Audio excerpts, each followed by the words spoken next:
Hey everybody, welcome to the Jim Masters Show live entertainment lifestyle talk show series. How's everybody doing today?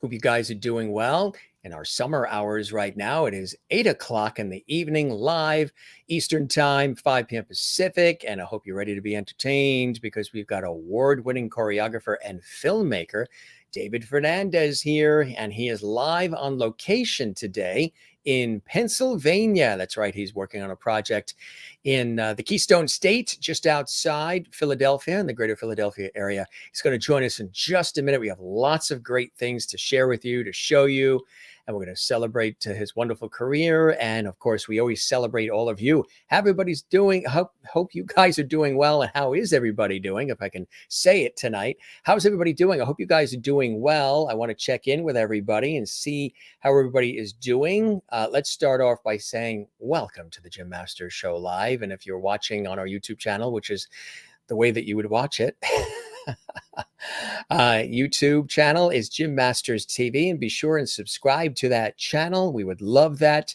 And click the notification bell so you don't miss any of our alerts when we have our episodes and special guests and our surprise pop-up shows and so much more.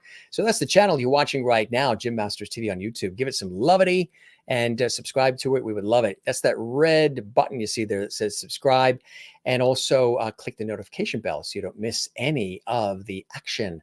The notification bell will notify you when we have upcoming episodes. We say hello to all the lovities that are watching. Lovities are the viewers, the faithful viewers who watch from all around the world, because I said the show has a lot of light, love, levity, and the word levity slipped out.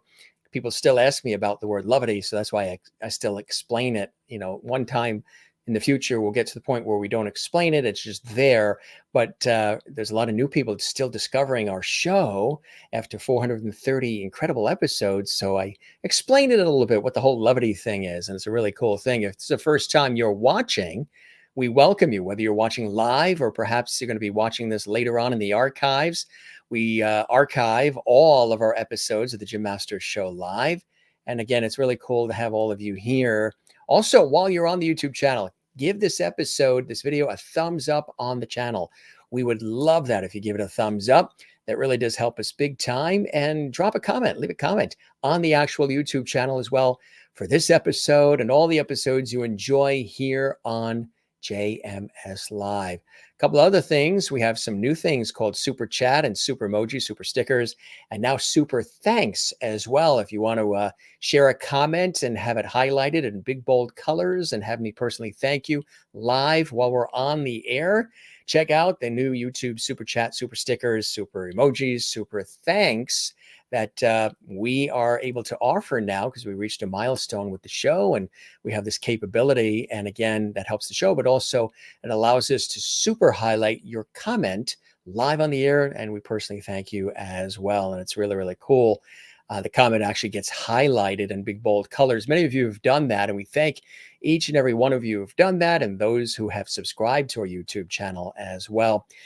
Today, in just a second, live from Pennsylvania, we are welcoming award-winning choreographer and filmmaker David Fernandez on the show. He's brilliant. He's renowned.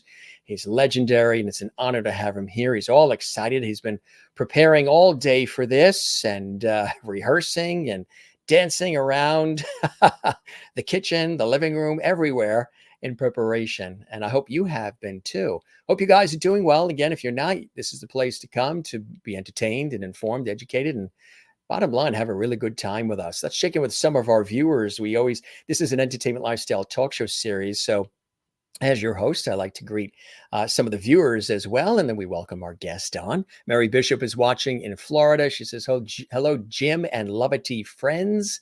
And good to see you, Mary. Sherry Larson says, hi, everyone. Hope you are all having a wonderful day. You as well, Sherry, in Kansas. And Jane is watching in Sweden. Hello, all Loveties, and Jim as well. Good to see you, Jane. I know it's very late for you there in Sweden, but we are so happy to have you here. Kathy Short in Cleveland, Ohio says, hello, Jim and Loveties. Nice to see everyone here tonight.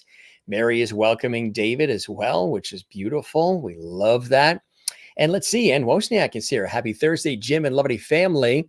Hope everyone had a wonderful day. And absolutely, we still are. And it's even better now that you're here live from Jacksonville, Florida.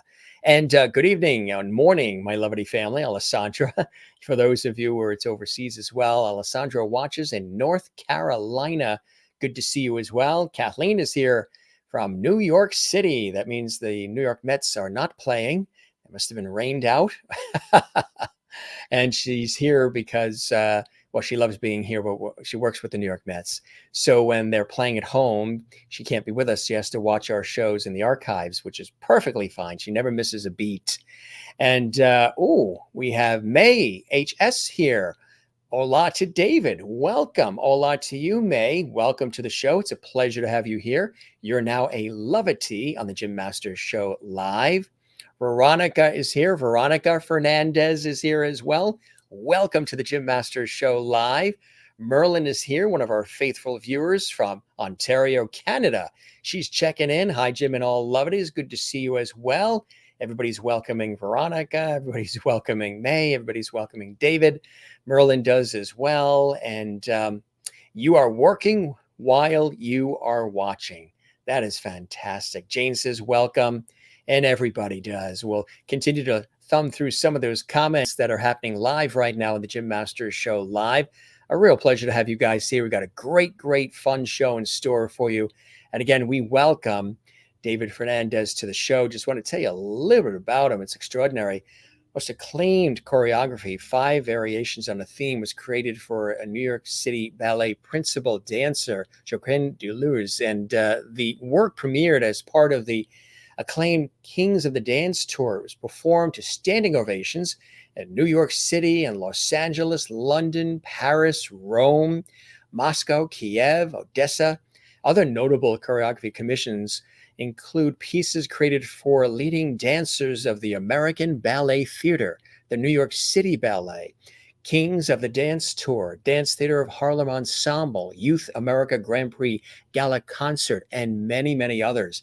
David is also an award-winning filmmaker. His latest dance on film accomplishments include the Los Angeles Olympus Film Festival Award for the Best Public Service Announcement, David's award-winning short, Moving Through It, Phases of an Emergency Through Dance, uses a revolutionary approach of making a public service announcement through dance, and it was directed by David. The project was commissioned and sponsored by the New York City Emergency Management and Mayor's Fund to Advance New York City. And much more. He is really incredible. He's involved in international summer programs, teaching choreography at the Palermo Ballet Summer Intensive in Italy, New Zealand School of Dance, Academia de Danza Franc in Mexico, and much more. Recent events, new choreography works for the Harvard Ballet Company, dance film for New Jersey Ballet, and premiere Spotlight, virtual gala center stage presented by the Washington Ballet, virtual performance for the Columbia Repertory Ballet, choreographer at American Repertory Ballet in Princeton, resident choreographer at iHeart Dance NYC. iHeart Dance NYC is a new dance initiative and company founded by dance activists Melissa Gerstein and Kimberly Gianelli to celebrate and support the dance artists of New York City and beyond through performance opportunities. It is so great to have him here. That's just a short list of all the cool things that he does. Let's welcome him live from his secret location in Malvern, Pennsylvania, on the road and on location. David, welcome to the show. How are you? I'm very happy to be here, Jim. Thanks for inviting me. I really love all what you're doing with the other interviews, and you know, it's always a pleasure to be asked to do like an interview with you.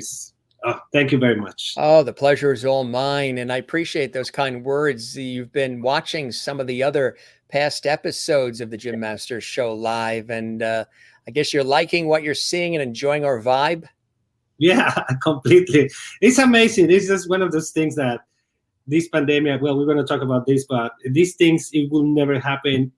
Probably will happen later, but then it accelerated everything. And for me, it's a joy to see all these people. I see my sister seeing in Mexico, and my nephew and other part of Mexico, and this is wonderful. I mean, it's amazing. That's what we do. Yeah, we always like to make it warm and conversational with phenomenal guests like yourself and our lovely viewers watching from around the world and all the other fun stuff that we do. And truly a pleasure to have you with us and an honor, David. How did you first get interested early on as a kid in choreography? What is it about choreography that really spoke to you early on? Okay, well, dancing, dance. I love dancing, and then Yeah. in Mexico we have this tradition of the quinceañera. When a girl turns 15, she gathers a bunch of her friends, and then they do a waltz. It could be a waltz, and then it could be like something now contemporary, like a hip hop, or at the time I was doing a lot of that thriller, and basically I was asked to do a lot of these quinceañeras. And then little by little, I started, and I was like probably 15 years old, 16. And then I started to kind of know how to do the quinceañeras. I didn't know that was choreography. It was just like, oh, can you help me do the quinceañera? And I'll be like, okay. And the thing is that I learned the choreography really fast. Yeah. And so then I was, selling the quinceañeras of my friends, and then their sisters, and my cousin, and then I like it. I love it, and I was happy. I enjoyed the rehearsal period with my friends. Pushing each other, and then having fun, and then at the end having the performance of the quinceañera the celebration. So it was a process that it was helpful to celebrate. It's like, oh, I like to do this. This is all dance, this celebration. This all ends up in a party or something like that. So I kind of relate that the performance, like creating something because it's gonna be fun, and so that's how I started to have this, um, wanting to do the choreography, or do something like that. But the dancer and performer first and then choreographer, huh? Yeah, well, when after around that same age, I was part of a boy band. Like, I mean, I'm telling you, I lived the golden years of the menudo time. Oh, Menudo, yeah, sure. What was the name of the band? Well, it was called Scandal. It was in Mexico City, and in Mexico, I mean, when menudo came, it was like everywhere in Latin America. Yeah. It's like menudo. It was just there. Yeah. So all record labels, they were looking for groups, boy bands. They're boy bands with 4 people, with 6, with 5, and then they were now with girls, and it was like a boom. Like, it was incredible, and I was lucky to get into one, and then it's very funny. They in the dance audition, they say, would you like to be the choreographer of the group? And I'm like, I'm 15, 16. What are you talking about? But they asked me, and then it was like putting quinceañeras, because it's like this, to the side, and then to the front. Yeah. It was easy for me. So it was something that I did. That after I finished with the group, then I started to dance. I started to take ballet lessons when I was 17. So then the choreography, it took another turn, but because then I started to become a dancer. Yeah. And I don't even knew that what it was ballet, to tell the truth. My cousin was a teacher, a Tai Chi teacher in this school in Mexico. And the teacher, the director, told him, "Hey, if you know any men who would like to come to the school, I will give them a scholarship." So my cousin goes like, "Hey, David, you like being in the art world, whatever." The Tita, that's her name, and I wanted to say thank you to her for because of all what she has done for me. And it was a scholarship to start studying ballet on the Royal Academy of Dance, Ah, but in Mexico. She was the first one who brought that system to Mexico, and and wow. basically she gave me this scholarship. She made me like a test, that jump, whatever, flexibility. And she's like, "All right, so come back next Wednesday. You need tights, ballet shoes, and you come like that." And I'm like, "What?" Oh, Yeah, and so it that's was. amazing. At such a young age to have these big things happen to you. Obviously these people who offered these opportunities and all this support, they saw passion, enthusiasm, and they saw potential, and they saw somebody who has that it factor, somebody who really, gets it, somebody that was working hard at it, and somebody that's going to go places. They saw that in you early, so they gave you the encouragement and the opportunities, and that's a beautiful thing, right? Yeah, I mean, when people believe in you, I think that's the biggest gift that anybody can give in anything. Is when somebody believes in you and then they give you an opportunity. I think it's is very very precious in any field, and my students is I think always encourage them that come on, you can do it, and then giving the opportunities to improve and improve themselves. So just at least try it, but yeah, I mean, my teacher, she just, I don't know. I think that because of that opportunity, and and so I was late basically to start dancing because you had to start in ballet like at 9, 10, right? Yes, I think right. so. She designed this program for the students that she was getting. Um, we were studying with little girls in the first grade, and we were like doing the exercise, and the girls looking at us, who are those guys, so like, so we started the first year and we learned it like in 2 months, but we were like 8 days and 7 days a week, no, 6 days a week. I was there from Monday to Saturday, and Ooh, I used to live outside of Mexico City. I will take a bus to the Mexico City. Then I take the train to another part of Mexico. And from that train, I will take another car to get to my. So it will take me like 1 hour, 45 minutes to get to my school. And then the way back, it was going back to my home, it would be 2 hours. wow. And I did that for probably, I don't know, 4.5 years or so. Mm, And sometimes I will sleep on my way back because it was around midnight. yeah.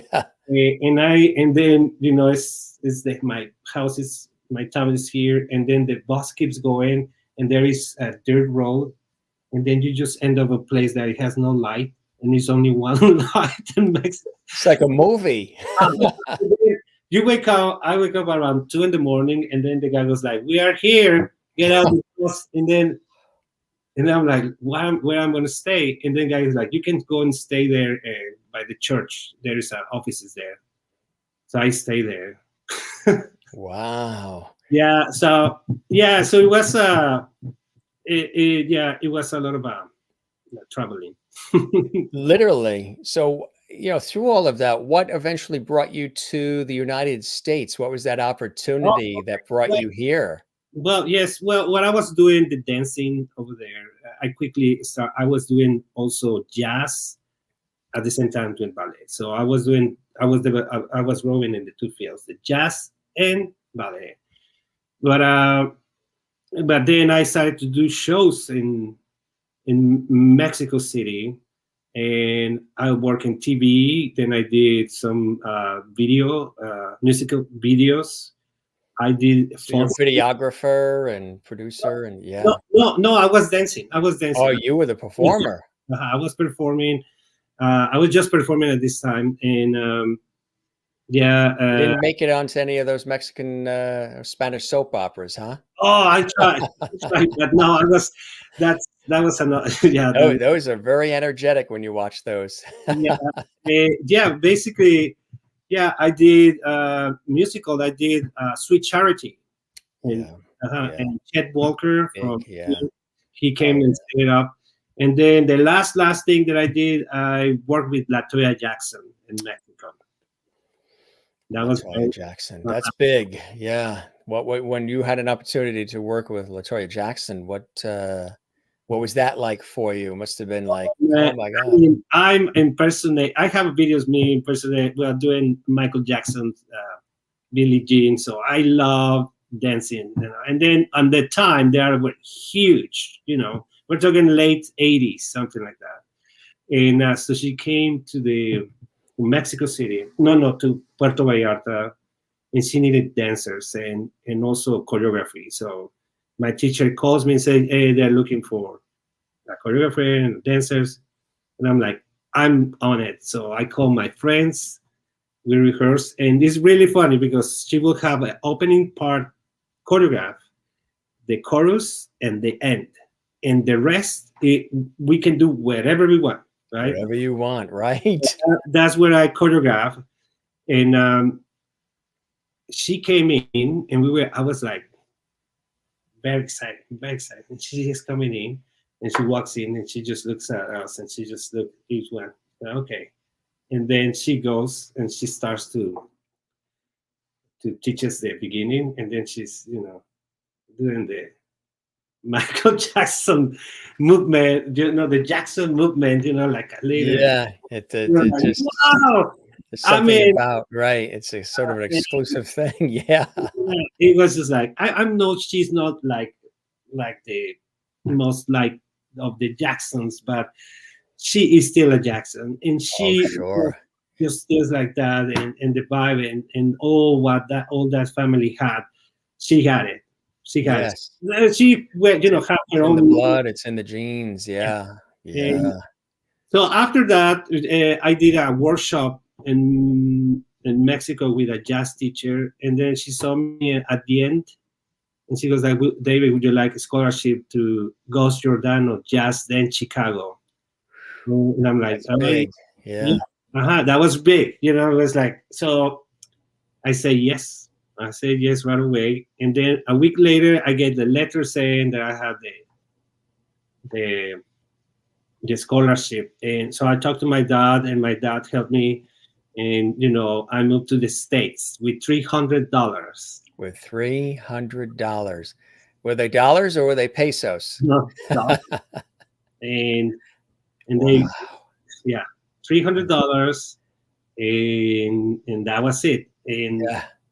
And you stretched that $300 very well, I'm sure. yeah, I mean, I came and I had to pay where I stay, for a month. It was actually it was a nice school in Chicago, in Evanston.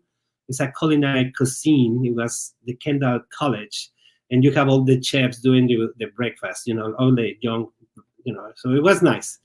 And that lasted only a month, but then So that was a month, and then you had to move on to the next it, place?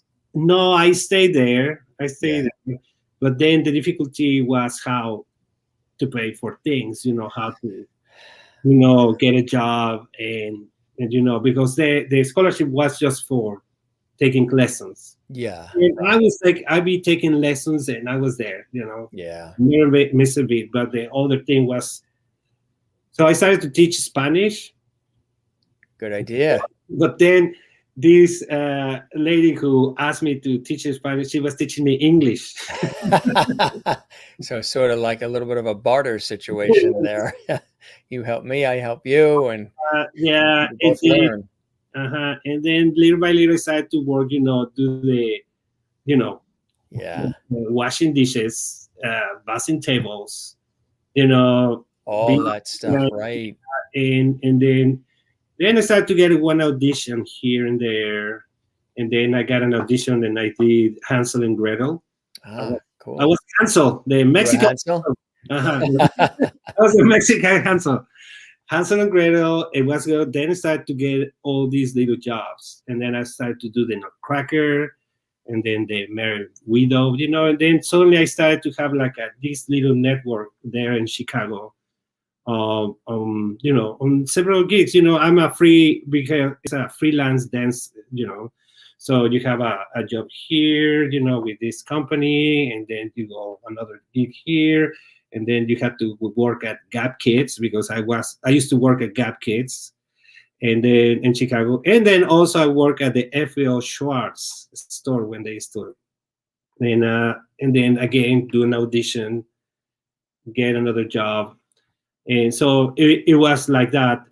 Most of the time was dancing small seasons with everybody, and then have the waiting job, the bartender job, and To make the money to live so you can then continue to pursue the yeah, dancing. And yeah, it's it's like a tough thing, but you were determined. You were all in. You knew that you wanted to do this, right? It was in your heart.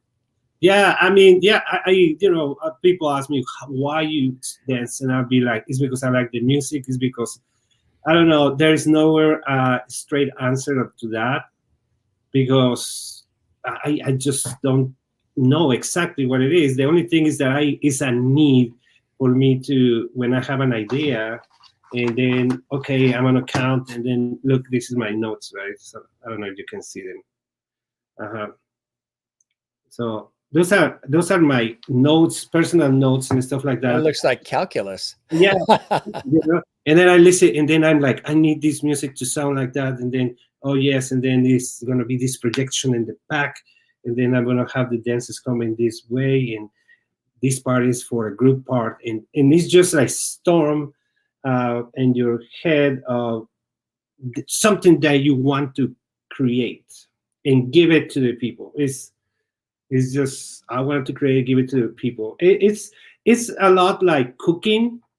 I compare it a lot with cooking because sometimes they go, David, I need a choreography, and I'm like, okay, it's in the morning, it's a breakfast, it's a lunch, or it's a dinner. Basically, Right.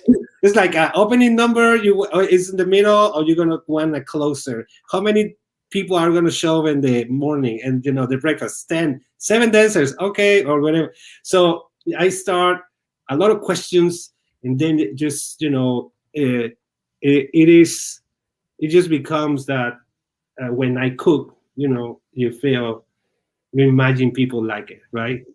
They want to. Yeah, it's almost choreography Mhm. and cooking are very similar because they're creative and they're food for the soul and for the heart.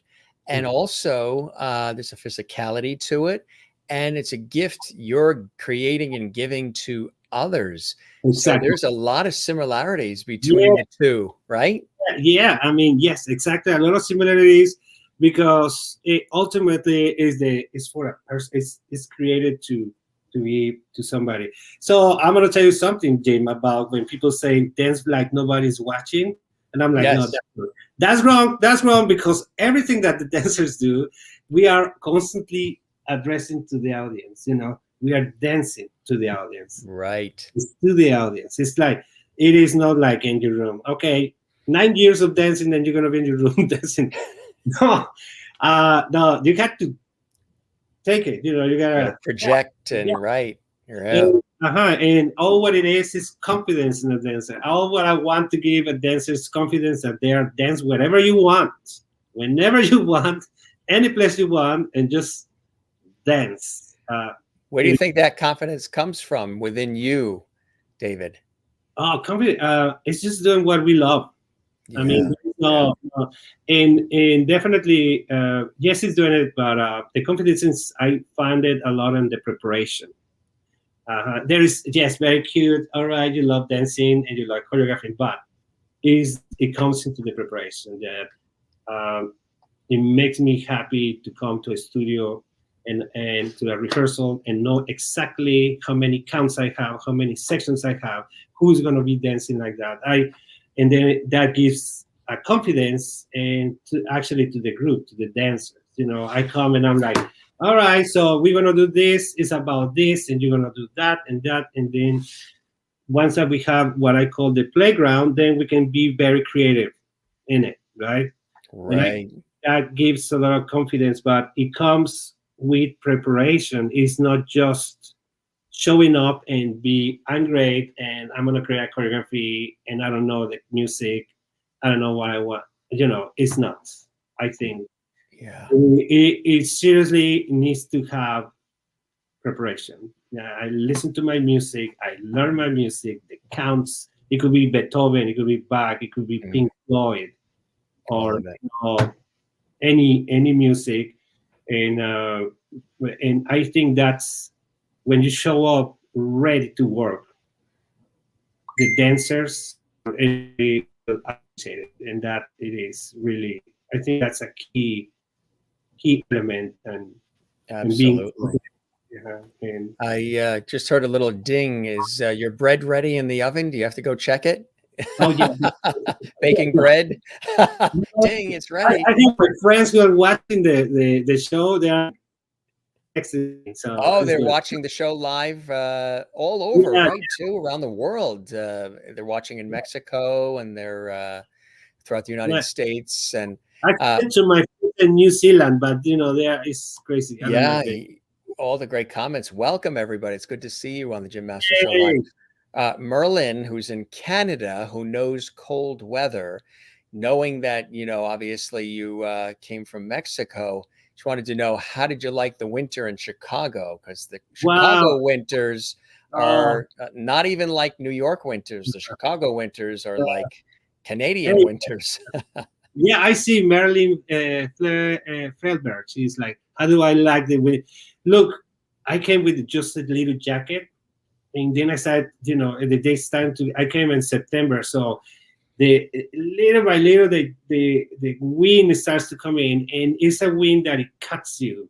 And Oh, the Windy City. Yeah, Chicago. you're by the lake in Michigan, and then the wind is just like and then I'm like and then I went to the Salvation Army, and I got a hunting jacket that it was like not even fashionable. It was just I'm like, forget about the fashion, just get yourself together, and then but I love Chicago. What a beautiful city. I grew up a lot artistically. I used to go to the Art Institute, and then I sneak in and took sculpture lessons. And then I will go and watch the Matisse, uh, Mhm. drawings, and I will copy them. And yeah, it's go and visit the Serats, and all beautiful painting. And it was a very artistic period. I used to wear you know a hat, Like a fedora type thing, or yeah, and I have a pipe, and I will be in a bike, and then I go and to did the you have a scarf too? yeah, and a little bit of there was that and then I used to help muralists, Mexican muralists on Chicago. And yeah, I got involved in Chicago in a lot of art and all of art, photography, and filmmaking, and sculpture, painting, and then all those things I will incorporate. I started to incorporate in my choreography later. Yeah, That's how a little by little start. it started to develop for you, Yeah, right? the base was my choreography, and then I have painting that I can, photography, and now film, and then everything is a radio knowledge Yeah, to come and build. it all plays off each other, all these different artistic endeavors that you have your hands in. And I know how that is, being somebody who wears a lot of hats and has my feet in a lot of different projects. It can be rewarding. It can be crazy sometimes too, but it can be very rewarding. I want to show you, a traveling dancer is watching. She says, hi from Mexico. Yeah. Traveling dancer. Oh, Yeah. oh yeah, Jane. Hi, traveling dancer. Hello. We welcome her. Yeah, That's it. Yeah. the dancer community is right now. We are like coming out really good. We are. You and I were chatting before we went live on the air, and I asked, with the pandemic and with it been happening, how have you been? And you've been busy and doing different things. And you said, I have to tell you, Jim, even, with everything that's gone on, it's been one of your busiest years ever. Is that because you've had time to focus on projects and build them and create them where normally you'd be here, there, and everywhere and touring and just doing all these different things? You had a little time to actually create? Yeah, well, from the 300 and something projects that I have in the back burner, there are a couple that it came through because I had the time.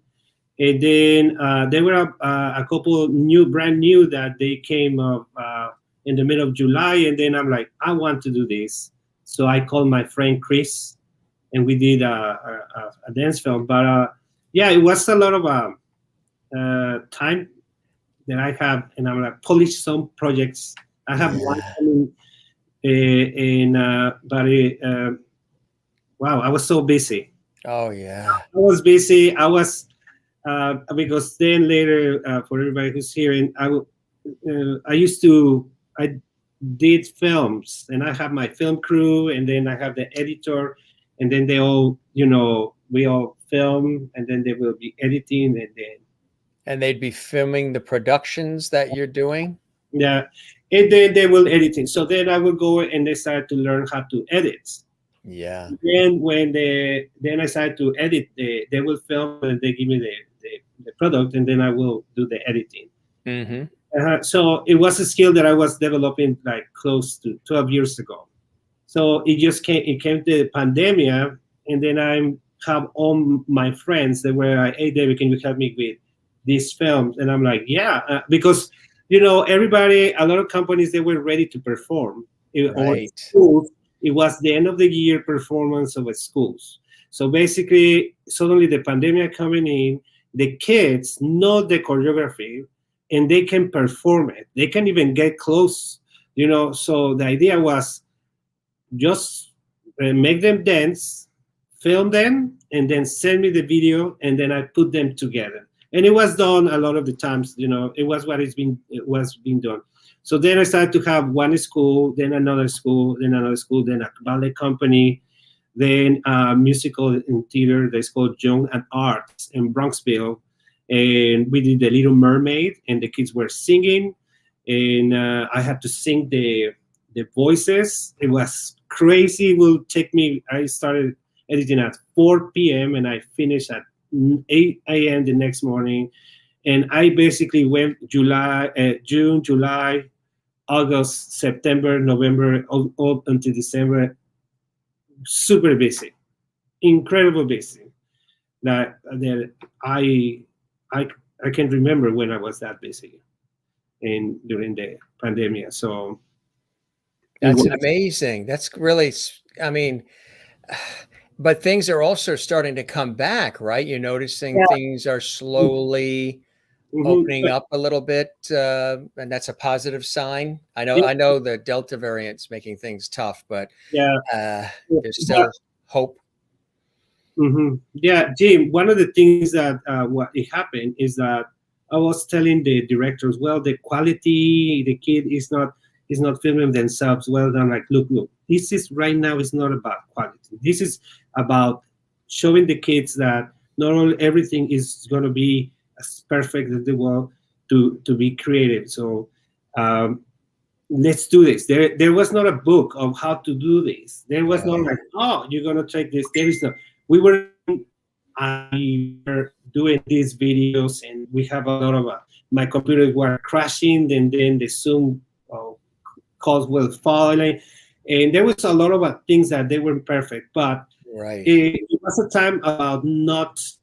Uh, People will not look at you how beautiful you did. It's more than what kind of an effort you did, It's more what kind real and authentic. of how you became resilient, how it's just like that. And you gotta see the kids so how happy, oh, not only the kids but professionals, the feeling of accomplishment when even in pandemic and everything, we were able to do something, that nothing stopped us, that we found a way. I'm choreographing in a 5x5 in my house, in my apartment, hitting the bed and the Yeah. window, and Yeah. Banging trying. your knees and yeah, whatever it takes. Yeah, because it's a 5x5, and I'm like moving, and then it's the wall here, and then there's another here, and then go forward. I can go like that. So it's just like how I was going to be able to create a sense of waltzing, right? And then, hey, wait a minute, if I go into the corners, it's going to be better. Okay, and if I go around, I start to feel more movement. So it was a lot of discovery on how to overcome that limitation, and how to all what I wanted to do to the dancers, it was to make them feel the freedom of movement that we are used to. Because yes, we did the bar and that was good, but what everybody can tell you right now is that the freedom of movement, of being on the stage, that you are in the corner and then you are all the way around, and then your heart is pounding because you are giving it all, and then you just keep going. So we were missing that. That was one of the, Yes. the most what can I say, is the feeling of running around and then do like a part of Wrigley Sajete, and then you're in the air, Yeah. and the man, and Spreading then your wings your and wings and everything. That it was chop. I mean, yeah. that was. And so what I recommend the dancers was, just go out and do a little run. Be careful with your knees. Don't go crazy, but just to get the sense of the movement. The movement. Keep the blood flowing, the body agile. Yeah. And I just sometimes I was running, and then suddenly I go like beside it, and then I do my pas de chasse, or like. So yeah, so it was more than that. To my kids, they live in London, and everything was the same. They were studying through Zoom and everything, and they accomplished a lot of things. And so yeah, it's a badge of honor, basically, Yes. that everybody acquire. I think it's a new skill that a lot of people acquire. It's a uh, whole new way of living now, right? After the pandemic and yeah.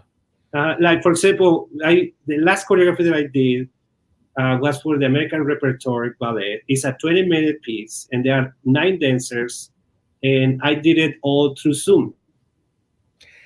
Now, what was that like? I mean, a lot of people have been doing things through Zoom and platforms like that, concerts and all kinds of things. Mhm. Um, what was that like? Was it very difficult to pull off, or how did it work for you? No, I was in the studio, and they were in Princeton. I was in Connecticut, and I'm like, hey, let's do this. So I'm talking and I'm demonstrating, and the dancers, they all became, problem solvers. They Yeah. look, and they're like, no, no, and then you see them all right. So it's like that. Yes, okay, and then I have to do to the left, but you do it to the right, okay? So you have to do that to the right. And so you start dancing more to the left, so they can do to the right, and then the turns. And so yeah, so it was that the dancers became problem solvers. Everybody became problem solvers. Everybody was so nice behaved. Everybody were giving everything, trying to understand things that I was trying to make them do. And so we are very, very happy. We just released the ballet on YouTube, and everybody can watch it. It's the American Repertory Ballet. Congratulations. How And, long does it take to prepare something like that, David? well, I got a phone call from Ethan Stiefel, the director of the American Repertory Ballet, on December. So, and he goes like, David, why don't you do a ballet about Mexico? And I'm like, I would love to do that, something about Mexico. So then is the process. Okay, I have now a ballet. Okay, you want Mexican music, food, something like that. Back to the chef, right? So yes, all right, 20 minutes. Okay, so then I start my search. I go to I do in iTunes, so I do sometimes Spotify, and then I start to listen to the music, and what is going to be the opening section, what is going to be the middle section, and what is going to be the closing section. So with that mind, later you start taking music, and it's this I had to sit hours listen to music because it's not just going to be this one. You need to sit, you need to play music, and you hear it, and then you start to compare to others, and then it comes the story of the music itself, when it was composed by whom, and what you meant at the time, and what impact that music has, in the community, or so there is a lot, and then start all these questions why I will use it, and because it's not anymore, choreography is not just put steps in music. No, there is a lot behind. So at the end, I end up calling the choreography Mexican music, and it's about this beautiful music that you probably heard before. Oh yeah. And then other people that the people don't know that is Mexican music. So I'm like, I'm gonna use that. It's just so that how the Mexican music is not only mariachis or something like that. There is very beautiful classical music, and so yeah, so then I started to choreograph on May, Mm, May, May, and then on June 4 we film it. yeah. And then it went to post production, and then they did the editing, and then they published it. Incredible. So it took Yeah. about like 6 months to make it from beginning to end. But then there is something, the king of the dance, my friend Joaquin de Luz, said, David, I need a solo. And I'm like, for what? Oh, next Monday I'm leaving. And I'm like, what? We were on Wednesday. Wow. So what do we have to do? Oh, we need a solo. And so I go on Wednesday.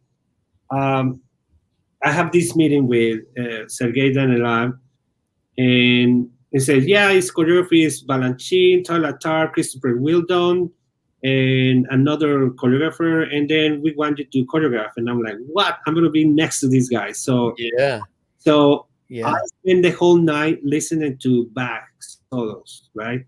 Yeah. And then finding the right. So on Thursday, I go, Joaquin, I have this music. He's like, yeah, I like it. All right, see you tomorrow. Friday, we go there and we start to rehearse in the Rose Building in Lincoln Center. Then this Saturday, we go and finish. On Sunday, I think he was moving. I can see it. And then on Monday, we just run it once or twice, and then he was off to Ukraine to do the gala. It was amazing. Amazing. Michael, our mutual friend, Michael Simon Hall, is here. Yeah. Good to see you, Michael. And he was a guest on our show, of course, as well. He Yeah. says, who is the Mexican composer of the song we are all familiar with? It's called Juventino Rosas. Juventino Rosas. It's like da, da, And do you know the composer? Who the composer was? Oh yeah. Oh, you're asking Michael? Yeah, Michael was asking who's the composer. Oh, it's called Juventino Rosas. Juventino Rosas. He was a composer on 1881, I think. He did that one. There's a couple of people here. Patricia's here. She goes, hi, cousin. I'm your fan. Yeah, Pato. Yeah, that's... Virtual hug. Yeah. Pato. Pato is amazing. Patty and Pato is... Is she in Mexico? She's in Mexico, yeah. She's in Mexico. What part of Mexico? It's Morelia. It's a very beautiful town. Beautiful area. Welcome, Patricia. It's nice to have you here. Now that the song that you were talking about that we're all familiar with, Michael says, sing that tune, David. Okay. Actually, it goes Da da da da da da da da da da Da da da da. da. Da da da da da. You Da see, da da da da da da da. A traveling dancer says, "Hi, teacher," from Mexico. that. Oh, Oh, teacher, that's such. She's from Acapulco. she's from Acapulco. We Beautiful can go area as over well. there, Jim. Let's go to Acapulco anytime. Yes. Everybody. Why didn't we do this episode from Acapulco? We should have gone to Acapulco. Next time we're going to do this Next year, episode on location, right? so we go to Acapulco. We'll go to It's, Acapulco. but Georgina says, proud of you. Georgia is my cousin That's your from cousin. Welcome, Georgina. Mexico City. I Yeah, sent, Mexico City. I sent all my family basically. We have everybody around the world watching tonight. This is amazing. Welcome, everybody. And glad you're joining us on the Jim Masters Show Live. Hopefully you're subscribed to our YouTube channel, Jim Masters TV. We love that. Subscribe. We have some amazing video here as well that we definitely want to share so people can get a real feel for your talent and your expertise. We have 3 really amazing videos. Which one do you want to start with first? The demo, the lullaby, or panorama? Which one do you think would be great? Demo. Let's start with the demo. Okay, here's the demo, and you're going to be blown away by this, folks. David Fernandez doing his thing on the Jim Master Show Live. Enjoy it, and we'll be back on the show.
Just in that short clip, you saw so much. Really, tell us a little bit about that demo. It's terrific. Well, the very first thing you see is it kicked everything.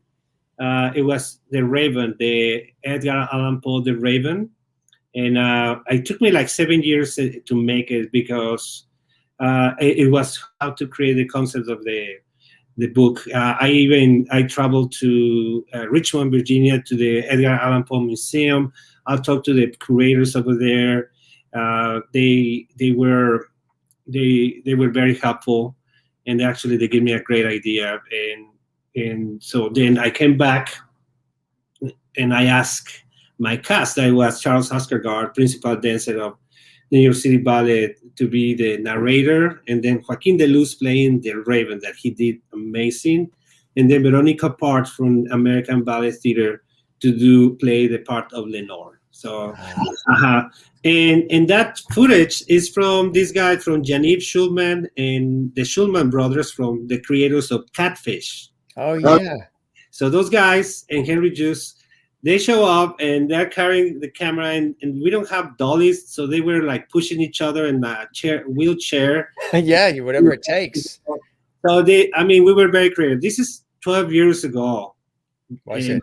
But now they are doing Netflix movies. They're like incredible. And so basically, yeah. So that was with them. And then in the other video, there is Daniel Ulbrich from City Ballet, and also, I don't know if you know, Misty Copeland. Sure. Yeah. She's in that video. She's in that video. I've been lucky to find great talents in the early stages, because sometimes I have some dancers in my videos, and they are like choral ballet, and then they become soloists, and then become principal dancers. So it's been good. It's been really good, yeah. And then I have videos of Dance Theater of Harlem. Where else? Then Harlem, and then universities. I can't remember how many. I'll have Ashley Bowder. Well, I have a bunch of people there, so I forget. And there is a story of Joaquin de Luz. He's by himself. He's kind of in blue. Yeah, so it's a mini compilation of what is now. Now I have even more, but Yeah. there's you can put on there. And Yeah. Oh, yeah. But it's just amazing when you look at it when it's edited together, and it's extraordinary. We have more. We have Panorama and Lullaby. Which one would you think you'd like let's to? do Panorama. Panorama, as you can Yeah. see, it is going to be the one that I choreographed on my 5x6 space. And it was really nice because uh, when I was dancing, when you do the exercise at home, it's like a meditation. It's like Oh, yeah. that you are enclosed, and it's like your mind travels. And Yeah. the idea of these things, panorama, is have a panorama of like be wide, see everything, and it's the story of two dancers, dancing, but it's kind of a meditation thing, and Hmm. and there's a lot of work going in there. We have rehearsals. I have a ballet mistress who was rehearsing the dancers while when I was not there, and then because we were in social distancing really big, Yeah. we have to go out and just one person and film them on the field, right? And then I put the whole video together. They film it, they send it, and then so it's a panorama. Which is nice. It was a way of showing how say this. That's fantastic. You're getting lots of dings there, right? Everybody's commenting. Veronica, she did Yeah, as well. As that's my Gandhi. sister. Uh-huh. And Abby Evans too commented, and Yeah, Austin, yeah, yeah, Evans. Austin Fields says another excellent show. He's loving it, and Jen Barry, I needed this tonight. Thanks, Jim and David. It's helping me. Her dog passed away this week, so and Uh, she's in Pennsylvania. She's over in Allentown, Pennsylvania, yeah, and so this is and, what we're showing and what we're talking about is inspiring her.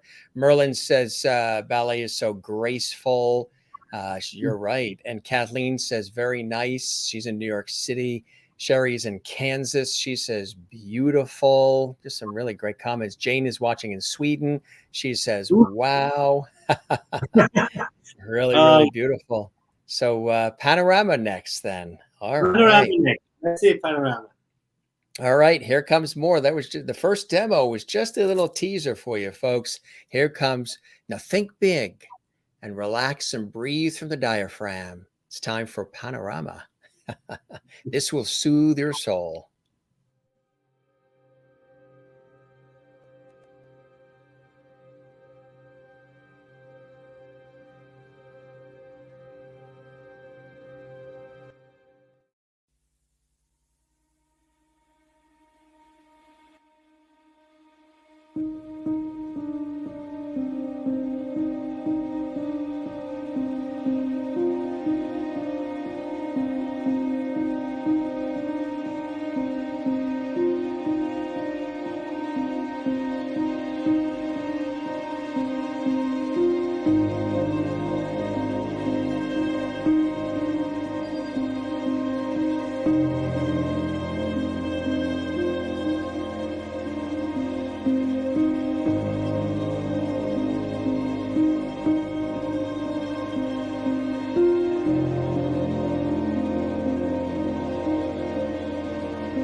Bravo, bravo. Yeah, Yeah, absolutely. they, Wow. they they did so much. Breathtaking.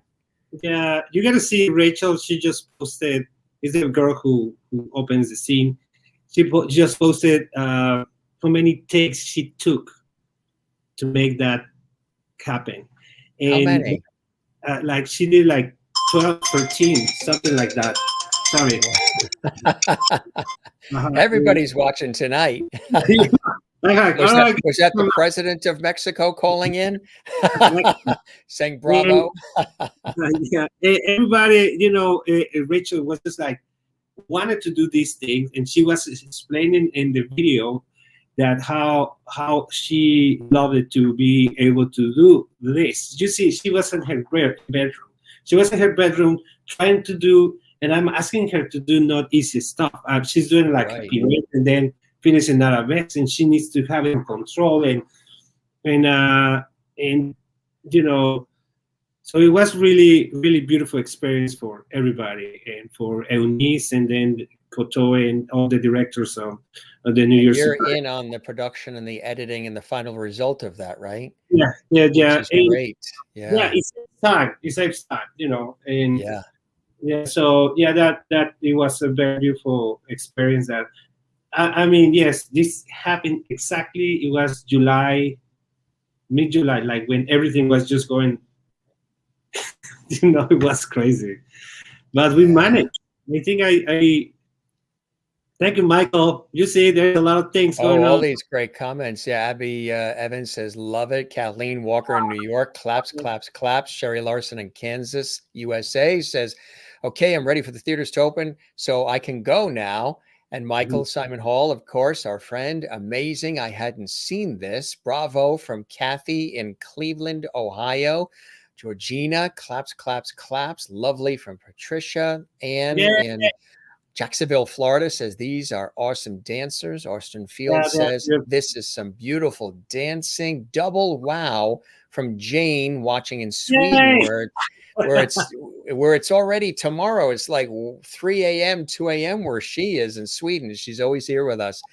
Joan Santo, wow, David, you're such a great choreographer. Thank you, May says, Jim, thanks for having the best choreographer. My pleasure. man. Really, really beautiful comments. That's what I love about the opportunity to do this live as well. A traveling dancer, claps and hearts, best, all of it. Now we've got it. Hey, folks, I told you we're going to have a lot of good conversation, inspiration, and levity, as well as entertainment. We have another one. Now, this one is Lullaby. Tell us about Lullaby. Oh, this is very okay. So this is connecting to the I Heart Dance, the project that I part as the resident choreographer. This is a project that it was made to help dancers coming back to the stage, and also helping them,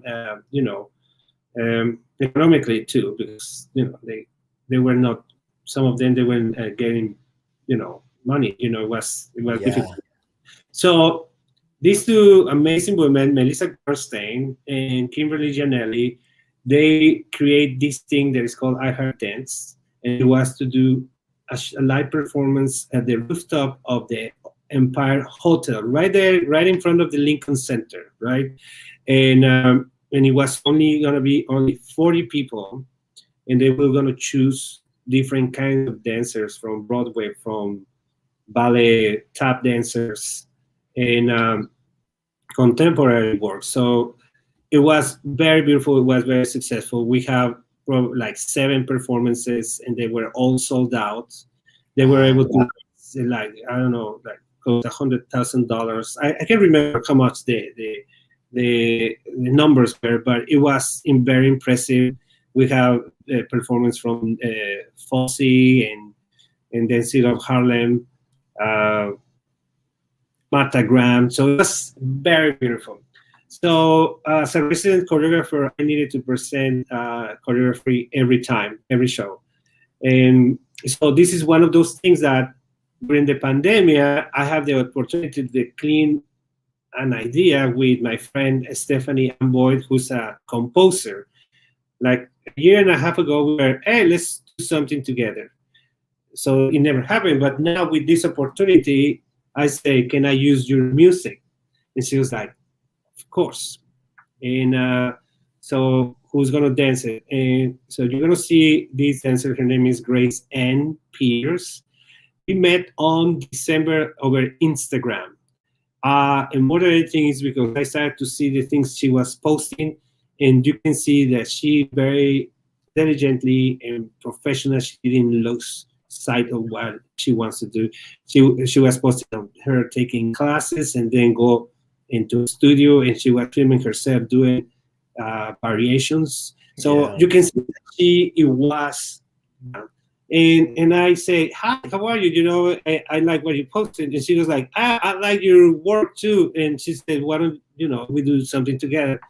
So since then, we've been working together. And obviously, I'm going to call her because she's just amazing. She's an amazing dancer. And then Barton, you're going to see Barton. He was just recently in a Netflix show or Little Petty Lies, something like that. I forget the name escaped. He's a dancer, beautiful dancer, and I met him doing a commercial with towels. Oh, So really? we're running with towels and trying to dance and with sheets. So, and I say someday we're gonna dance together. We're gonna do something professional. So um, I called him, let's do this, and he was like, I'm ready. So he's the video you're gonna see. Is the very first time he performed after a year and a half. And Grace also had that experience in that stage because also she did. But yeah, so it was this beautiful stage that you're gonna see is so magical. It was magical. We just had the last show this last Monday, Did and you? then yeah, but you're gonna see it was an atmosphere, a very beautiful atmosphere. It was unique, and it was the sunset. It was coming, and then you have all the buildings around you. Some people will peek from the windows, and it was beautiful. And the music is beautiful. It's called Lullaby for Sophie, and it's about these two people who find themselves in the dreams. Beautifully described too. And now everybody's going to get a chance to dive in and sink in and just let it wash over you, everybody. Lullaby, you're going to love this. It's the latest choreography that I've done. This is the latest. This Mhm. is, and a lot of people probably haven't seen it right yet. Yeah, no. So we have a graphic for that. It's a world premiere exclusive on the Jim Masters Show Live. Look at A you. world premiere Yeah, exclusive. See? Right world here. premiere exclusive. Oh my You god. love it. That's it. Right here. Only the best for our lovely viewers. Here we go. Yeah. Enjoy, everybody. And then we'll be back with choreographer extraordinaire and filmmaker, the one and only David Fernandez.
Mm,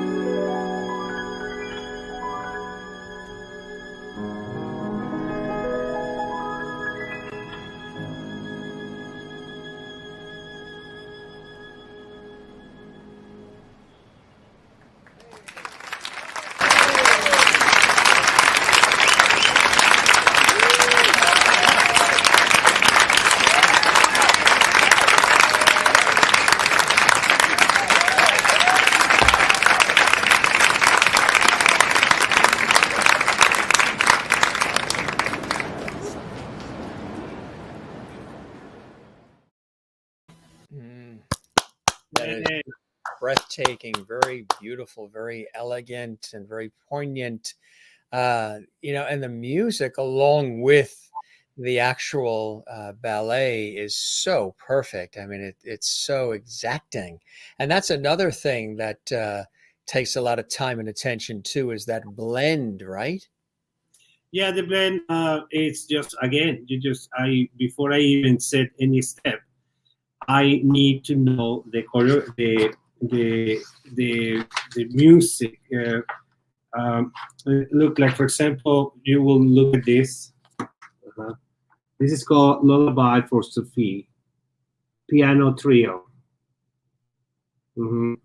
And it's 3 minutes and something. I have the my every choreographer has its own little system of how to do it. But I don't care what kind of choreographer. But I mean, there's other choreographers that they have other approaches that they just come and improvise. And but for me, because I need a, I need to produce something. I like to, you know, come up with a clean idea on what I'm going to do, because I mean, Strategy and structure, and yeah, it's like I take a lot of from filmmaking is that yeah. you have you have your storyboards, you have, you really need to think. You see, I have here I do storyboards too. Uh-huh. You know, and And that is, working in television myself and worked in film, that is exactly how everything is done. Even a 30-second TV commercial, yeah, there's the storyboards and like the little squares that you were showing for the audience are yeah, actual scenes, and it's all worked out in advance. A lot of time goes into it all. yeah. I mean, because I know some choreographers will come and do improvise in the room and everything, and I'm like that. Okay, good, but I feel more like I need to be more. Not that I'm control freak, but I'm. When it comes to the steps, I kind of improvise, and then when I'm the, but I already have the structure where I'm going to be breaking. So once that my structure is here in the book, I can be more creative in even kind of improvising at the moment. And but yeah, it is before I set a step or something, I need to know the music really well. Does that also help everybody else around you, the dancers, the production team, and everything, that you have it so nicely laid out? Yeah, because they want you as a director, you have to know and tell them. I have, before I start to choreograph, I have this session of let's agree how we're gonna count the music, because one person will count it like 1, 2, 3, 4, 5, 6, 7, 8, and others will be 1, 2, Two, 3, three. 4, and so it just different. It just acts different, and then so everybody's counting the same way, and everybody knows how we're going to use this music. And a lot of times I call it unveiling of the music and the choreography, when they are nice blend together, and then a jump is in the right movement, and it's not that you're a slave of the music, but I mean, it's beautiful music. Let's just make it musical.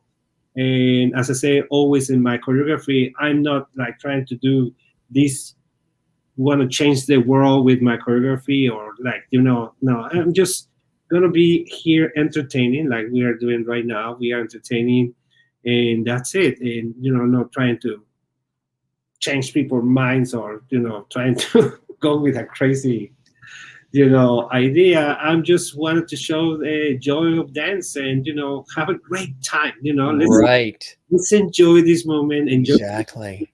enjoy the dancers, and then you're next surrounded with people. It's a beautiful afternoon, and that's it.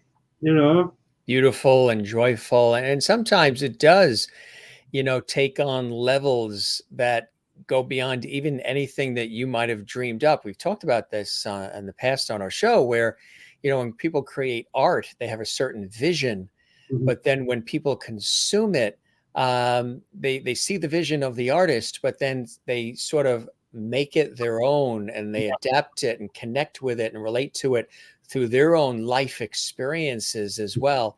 And that's a beautiful thing when that happens, right? I'm sure you've heard from many people over the years who've told you Yeah. about the relatability.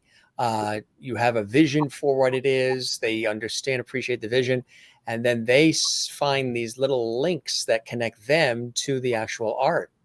Yeah, and the only way that you can really be precise of connecting the music and the dance is that if you really study and you put it like that, and you really think about what you are going to do and present to the audience, because you just can't just send stuff. It needs to be polished. It needs to be.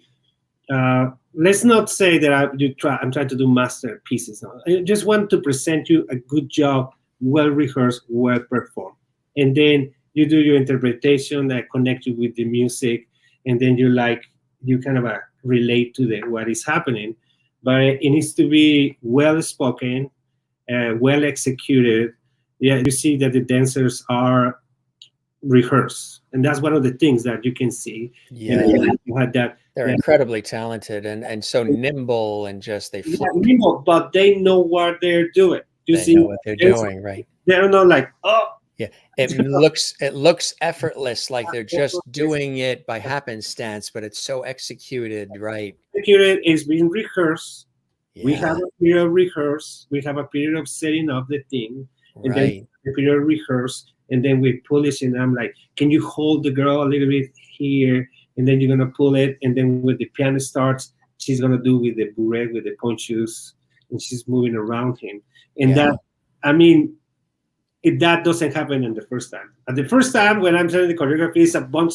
Well, the steps are there, but then the nuance, the a little bit the touch on the face when they want to touch the face, and then they go back, and then they go to sleep. So it is nuance. It's just like you have a movement, but then you have a little, you know, moved in the head a little bit, or a little bit of a glance there, and then the way that he offers them hand, and then he holds it. So all this kind of stuff, it happens on the rehearsal, not on the setup of the piece. The setup of the piece is creating the piece, and then you have the cleanup, the rehearsal, day by day. They have a question or they have a suggestion. They say maybe we can try this, or Grace goes like, "Can you hold me this way in this jump?" And so there's this,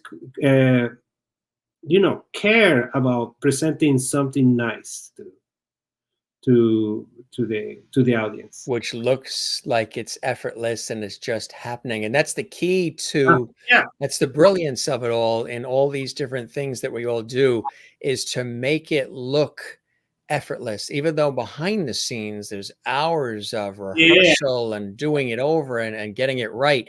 But once it's presented, it's a beautiful, effortless presentation because you want the audience to not get necessarily hung up on all that it took. You want them to be swept away by yeah, that effortless nature of yeah, what they were doing. It was this because it seems, so real and authentic as if they were just doing it on the fly for the mutual exactly. admiration for each other. But behind the scenes is hours of Yeah, structure and formatting and rehearsal and I'm very familiar with all of that, and everything that I do as well. By the time you flip the switch and you're on, there's a lot of work that's gone on behind the it's like scenes right now, and sleepless nights and all that. Yeah, yeah, it's like twisting the and show. turning. show. It's like E- your show. Right now, this show, you Even prepare. this, yeah. We prepare. We are prepared, and we are like, we have a bunch of emails coming in, coming out, and, Yes, we and have then, yeah, we've been chatting all week, preparing you and I, and absolutely, and of course our dear friend Michael Simon Hall connecting us as well, which we appreciate. Issy Gari, Issy is watching in Barcelona, Spain, and she says salute to me and to you, Sir David Fernandez. She salutes you. uh, She's one of our lovely viewers in beautiful Barcelona. Have you been to Barcelona? I've been in Madrid only. And Madrid, yeah, that's a beautiful area. I have a couple of nice, cool photos we dug up too. Tell us, tell us about this. Ah, that is called white shirt, black tie, black pants, extra extra small. It's that because that makes sense. it's because I did a white shirt, black tie, black pants, but it was with professionals. But Yeah, then I decided to do with a group of 12. No, they were 16 dancers.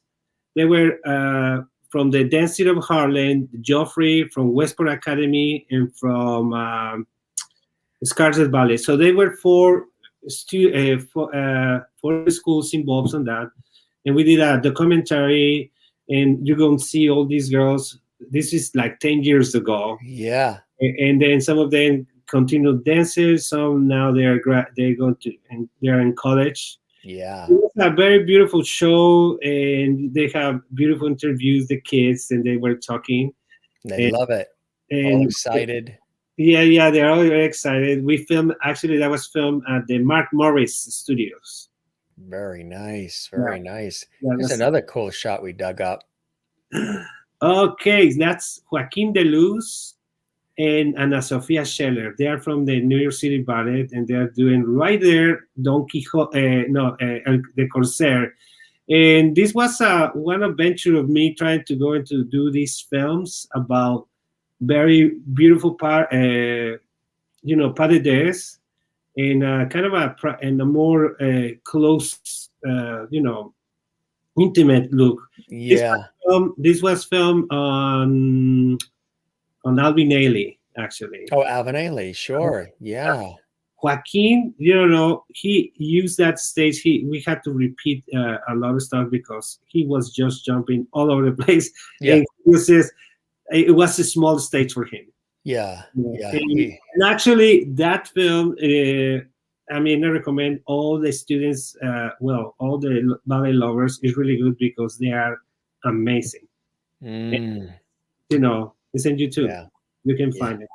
Really, really fantastic. Here's another. What do we have Oh, here? that's in New Zealand. That's Range Isaac. This kid was graduating. He's from Philippines, but then he went to the New Zealand School of Dance, and he was about to graduate.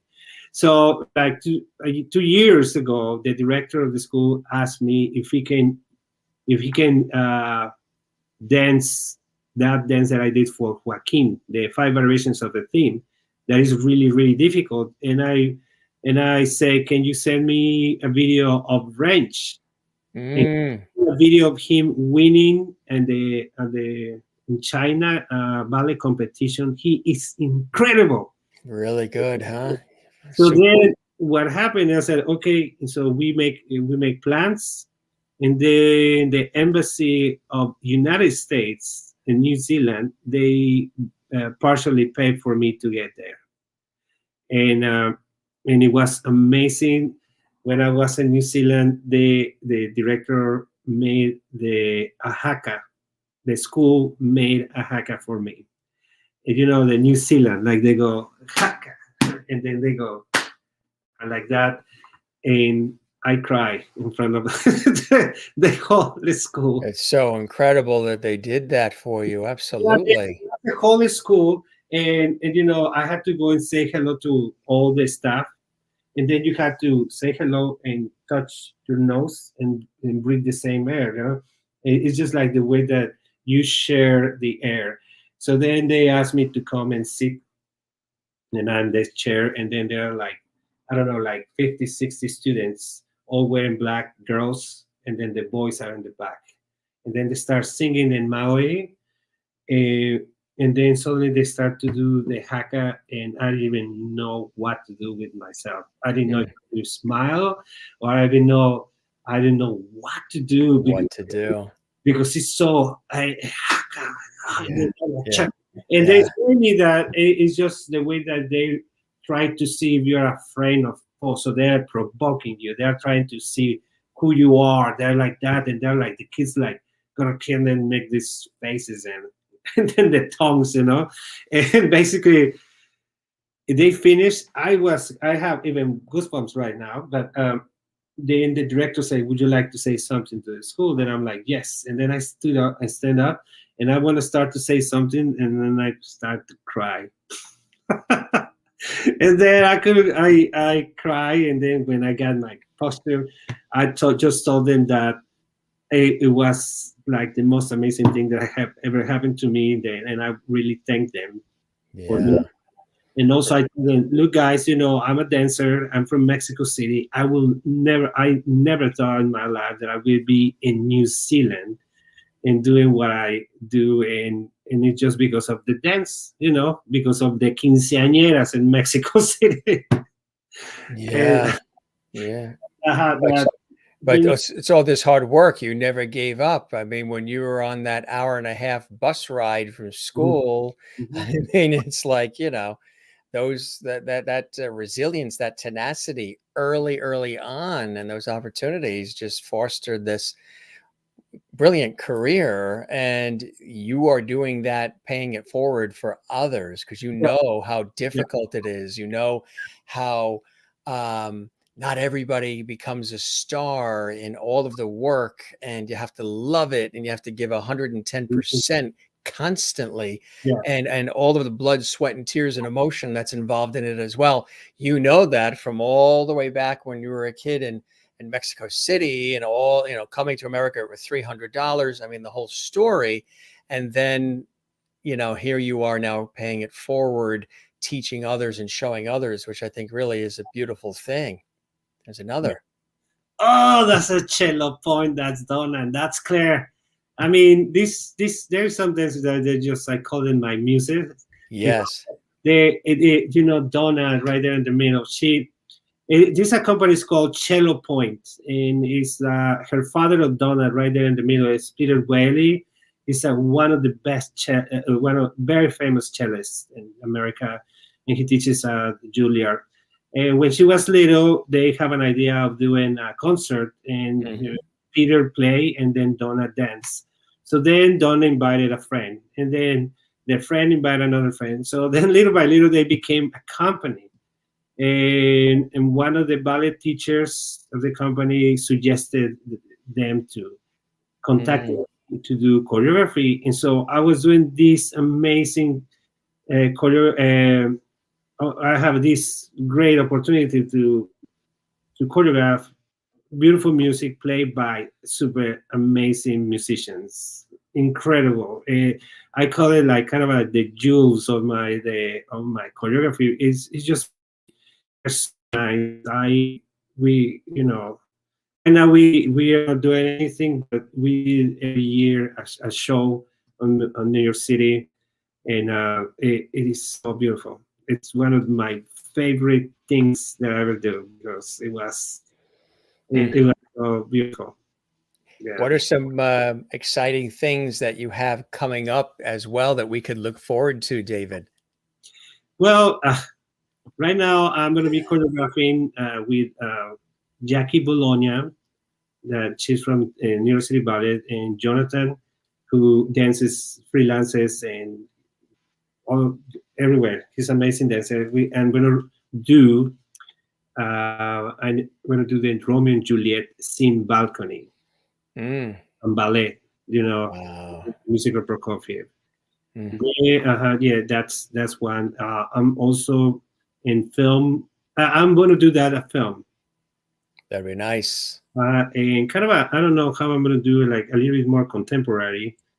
And then I met this tap dancer called Demi Remy, and Oh she's yeah. basically like uh, from the 40s, but she lives now. She doesn't know. She's amazing tap dancer, incredible. So what we're gonna do like a kind of a Busby Berkeley kind of for a shoot of her dancing with like I don't know 20 dancers, and then I have a drone and we're gonna film from the above, and then we're gonna have the circles and the girls dancing. The Busby Berkeley thing. That's that's one, and the biggest one. You wanna hear it? You wanna hear it, Jim? It is. I'm doing something about Jane Austen. Oh wow. That's incredible.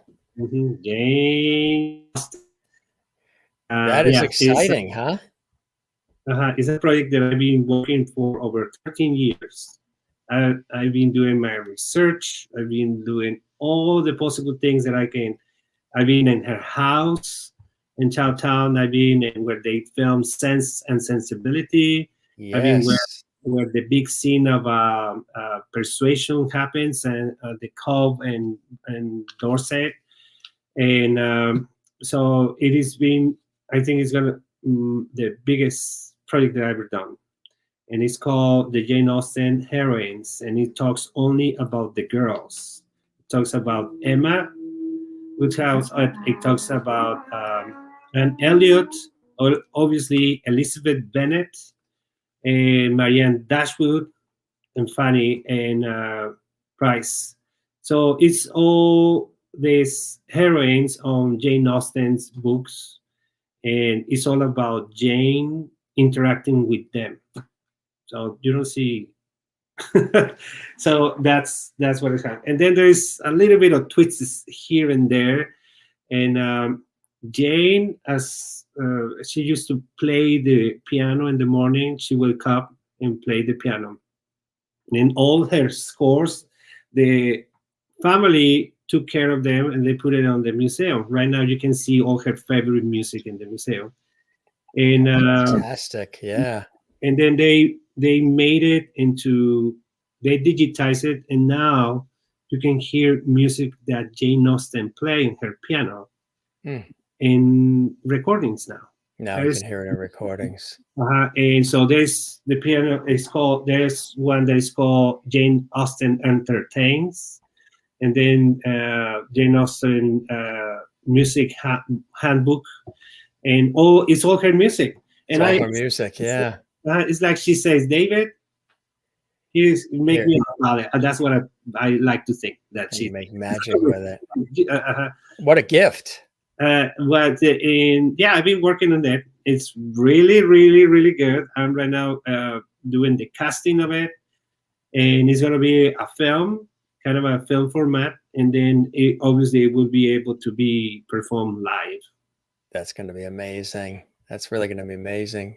Going back full circle, you had mentioned being in that pop band in Mexico when you very popular pop band in Mexico when you were a kid, and I guess you still have that sort of Rico Suave look to you, don't you? Rick, oh my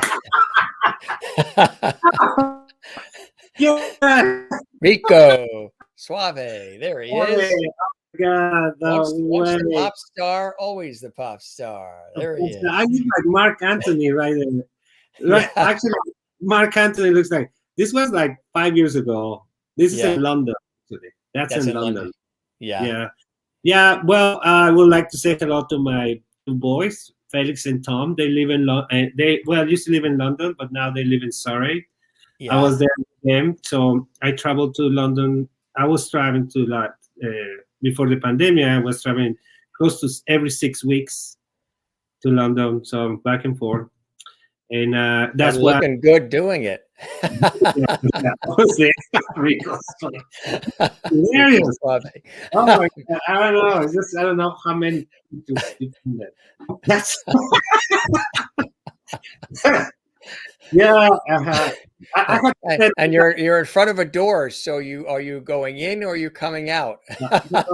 look, I generally try not to be visible when I'm doing selfies like that, but I put it in a fence, and I'm like, all right, hopefully it doesn't break the phone. But anyway, Yeah.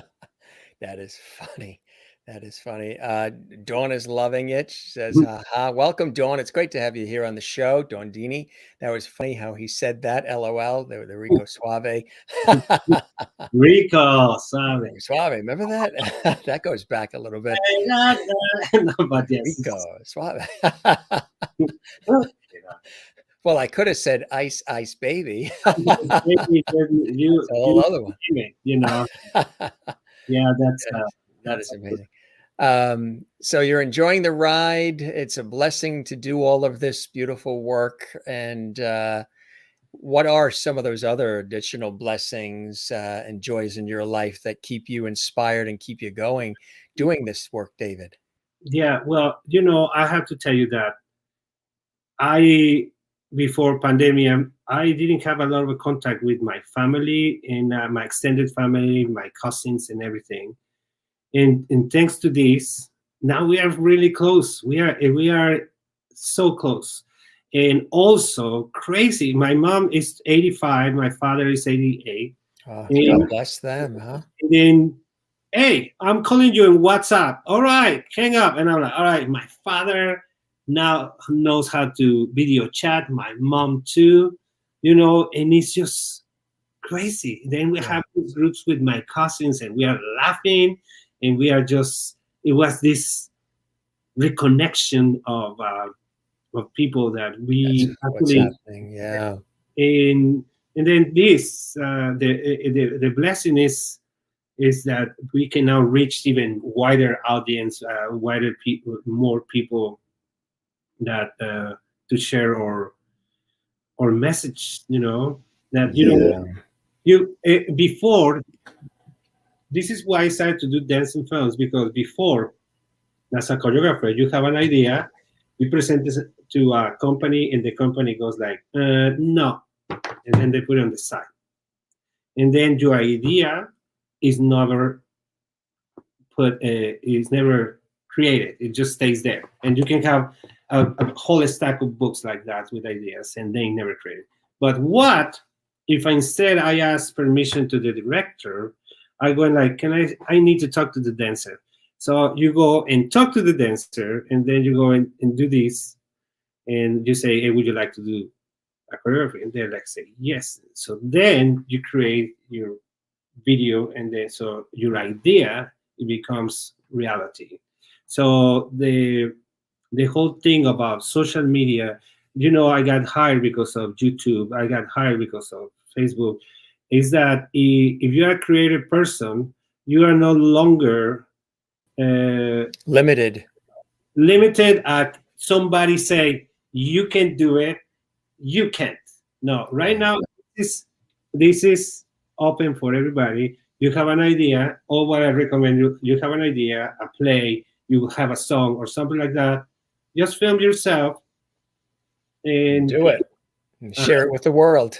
Share it with the world. You have, I mean, let's say you know they do a show, rent a theater, right? You have to pay for the theater. And there, and then you have, let's say, 300 seats, 400 seats. It's sold out, and it's only for 400 people who see it, probably. But with social media, you have a lot of people. Reach a wider audience, right? Exactly. And a diverse audience, too. Yeah, very diverse audience. And then the sense of accomplishment, that something that you have in your mind, a book or whatever, and then because ultimately you want to share it. Right. As a creator, you want to share. You want to share a song, a book, a recipe, a painting, something, and you know, because you're sharing a piece of yourself as you're doing that. Again, we are talking about nourishing, you know, giving your art to other people to make it, make it entertaining, make it. And the cover of that book is really colorful. I love the cover of that. Actually, this is a design from my son, Tom. He's 10. Your 10-year-old son designed that? Yeah. Another artist in the family. Wow. And basically, yeah, he's Tom. The whole idea. What's your son's name? Tom. Tom. Hello, Tom. Yes, Tom. Yeah, he's an art. He's a little artist. Yeah, in the whole idea, if somebody is there listening, and is the message is this is, what a message that I would like to give is that, yes, right now is there is nothing we can stop you right now to be Nothing, creative. nothing holding you back, right? Coming back, and you are free to create, and obviously, I say, as long as it's not offensive or crazy, or if it's good and everything, the doors are open. Mm. Anybody, I encourage everybody. Please, I want to write. Go ahead, let's write. What do you want to talk Do about? it. Yeah, Go ahead and do it. have students that are like, what do you think about video? Should I post it? You are dancing and you're happy, post it. Or, Right. you know, Share it with the world. share with the world, and And you never know who's watching and who needs that, right? And mhm. who you're inspiring along the way, which is something you've certainly done and continue to do all these years, David. This was really amazing. This was really a beautiful night here on the show, and so many people from, once again, our international audience, and then the new folks joining us as well, and sharing a little bit of your expertise and your passion and your experience here on our Oh, show is let me just tell you really quick, Dave, do you have a favorite same place to create? It could be on the train. It could be just suddenly you wake up and like, I have an idea, and then you have to write it down. The most yeah, important thing is that you write it down, because then you forget. Here, the ideas disappear, but once that you pin it down, kind of like, yeah, I got you, and then right. you go back to sleep, or it's in the back burner. But your idea, you have to put it in paper, and sometimes it's just the way that the inspiration comes is because you're like here, and then you listen to music, and you're like, what is that? Quiet, everybody. And then you listen to music, and you write it down, and there's always music. And Oh, yeah, absolutely. Write it down, preserve it, record it, get it down. Absolutely. and then once that you have that, everything becomes your same place, because you have Right. you are inspired, Absolutely. And somebody who knows that well, who's sort of my sidekick, is George Burns. Ah, And he said, "You are fantastic tonight, David." thank you. He sends you his best. There he is. Thank you, George. Yeah, and he's got a cigar. And Oh, remember man. when he played God? He played God in the movie too. We always talk about that. Whenever I show this, everybody starts laughing. They're like, "Oh my God, there's George with a cigar, always looking so dapper." And he Yeah. looks like he's ready to do a dance. Right. He's ready to go. He could teach Yeah, us yeah. both a few things, I'm sure. This was amazing. Just want to show you a couple of the comments coming in from our viewers. Thank you, David, for spending time and sharing your awesome talent with us, from Mary You, Bishop in Mary. Florida. Mary. Thank you, Mary, a traveling dancer. Amazing interview. Thanks for inspiring us. Our pleasure.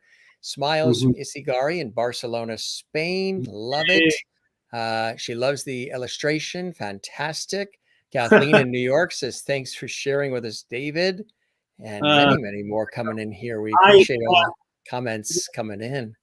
yeah, Thank you yeah, for sharing your wonderful talent with us. That is from Sherry Larson in yeah, Kansas. And thanks, guys, for all these great comments that you're posting here live during the show. And Wozniak in Jacksonville, Florida. Thank you, David, for an amazing evening.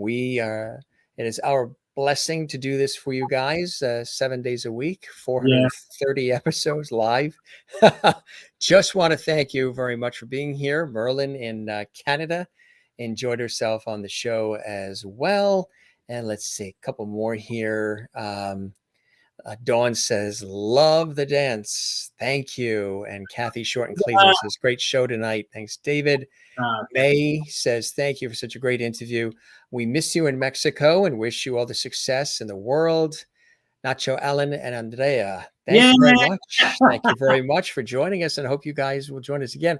I hope the show met whatever expectations you had, David, and that you enjoyed the time with me as much as I have with you. Look at my face. It's hurting though. How much joy I have. I didn't stop laughing. Well, I love the way this is great. You make me feel so comfortable. So thank you. Thank you, James. This been very like unique experience. My Thank you. pleasure. My pleasure. My pleasure. And we'll have you back too. We'll make sure that we have you back and keep us posted on all the cool things you're doing and wish you lots of luck with everything that's going on and keep that passion and enthusiasm. Georgina says, once again, we love you. Welcome, Georgina. It's great to have you with us as well. And now, and this really works for you because you know what I'm talking about. I usually tell the guests, we've chatted for almost 2 hours. Would you believe that? It doesn't seem like it, huh? Every No, guest says it never seems like that. It just no, just rolls conversational. It's not even an interview. I call it a conversation. yeah, Um, but I tell all the guests, and you've probably heard me say this, but this you probably do anyway.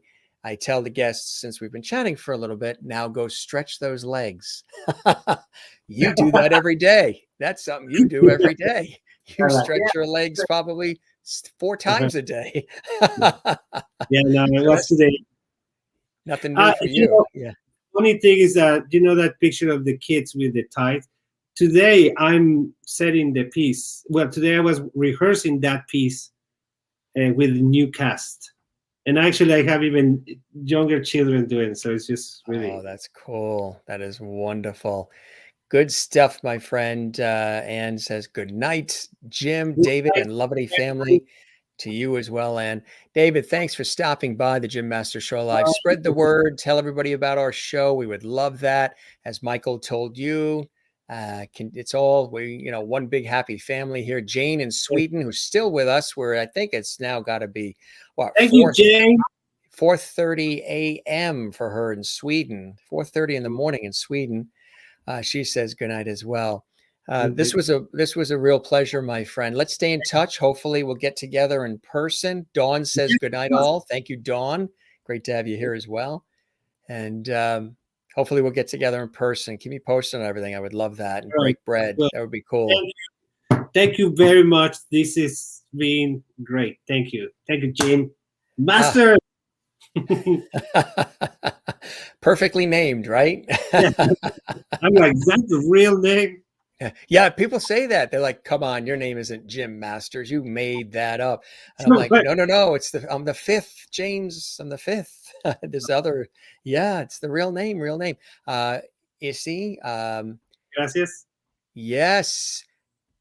Thank you very much, Issy. We appreciate that. And oh yes, several of them have been saying you're now a lovety on I'm our a show. legend now. You're Yeah, now a lovety. Jane says you're a lovety.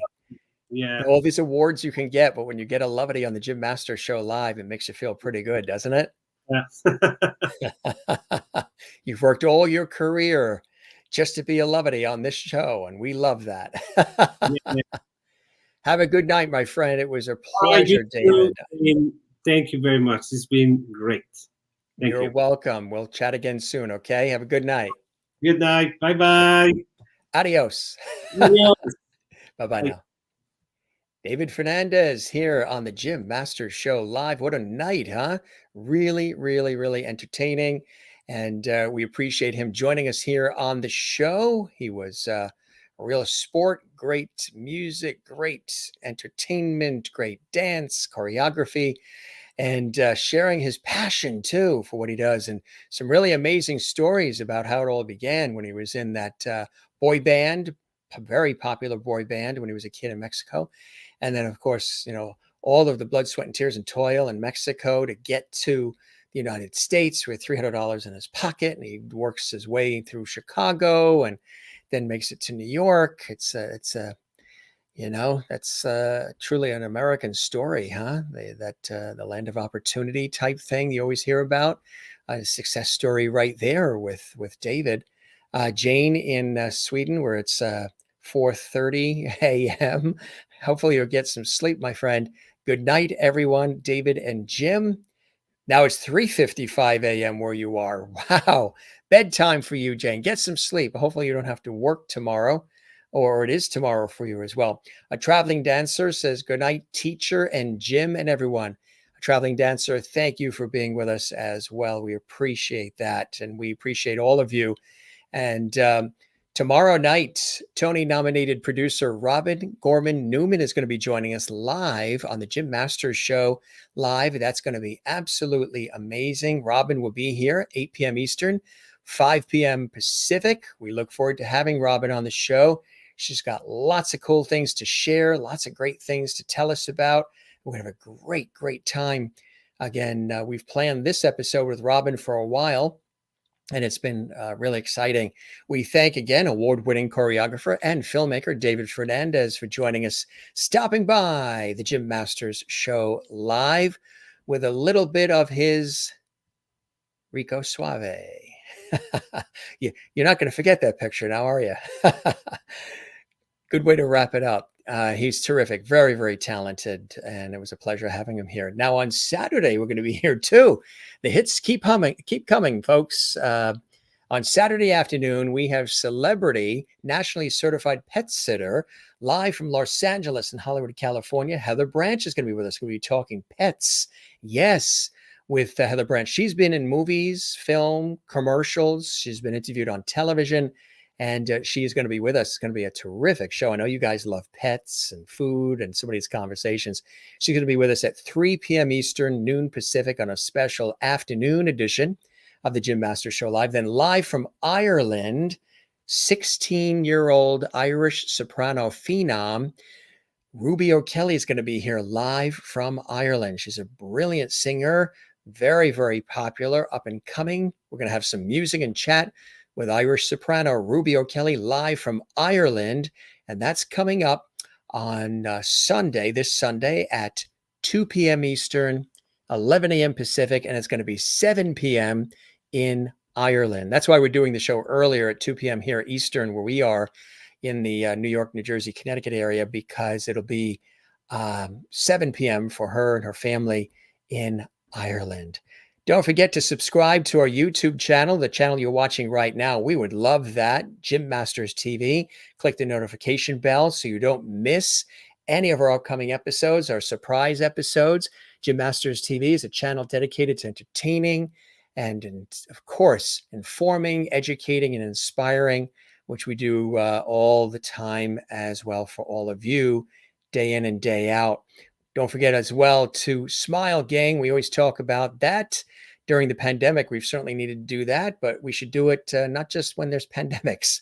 We should do it all the time. Don't forget to share the lovity. That's really important as well. And find your Zen place. Mine is with loving family and friends, of course. And then I'm a cyclist. I love tennis, music, writing, sports, gardening, and also the ocean. As you guys know, I live here in the Northeast United States, and have always been in and near the ocean, swimming, surfing, boogie boarding, sailing it, floating in it, walking.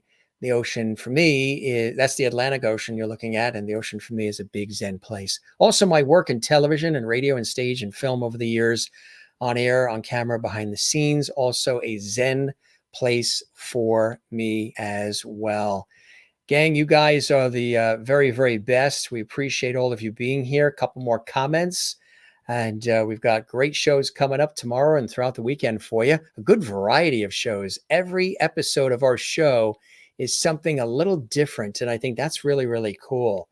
Good night, Jim, and enjoy the rest of your evening from Kathy in Cleveland. And love this, love this. You're going to work now? Boy, it's 4 o'clock in the morning in Sweden, and you've been up all night with us, and you're going to work.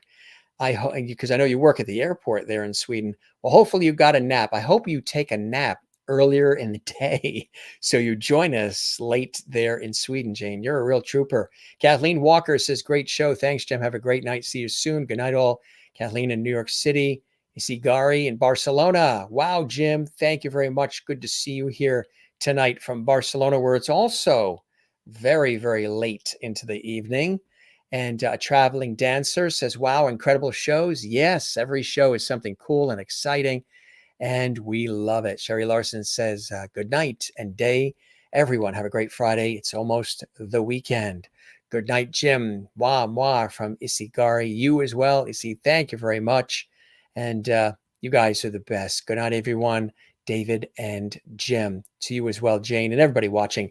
Those of you who are watching live and those of you who are going to watch this episode later on. If you missed this episode, you want to see it again, you can see it on our YouTube channel, Jim Masters TV, 24/7, 365. Share it with your friends and family. I think they'll get a kick out of it.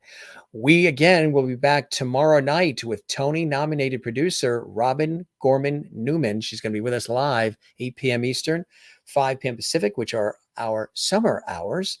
And it's really cool having you here. We wish you all the best. And we say thanks so much for being with us and making this so exciting. All these shows, 430 episodes we've done.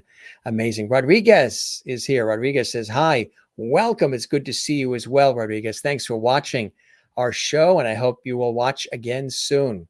Have a good night, everybody. We really appreciate and love all of you. You be well. We'll see you on the next episode of the Jim Masters Show Live. Have a good night.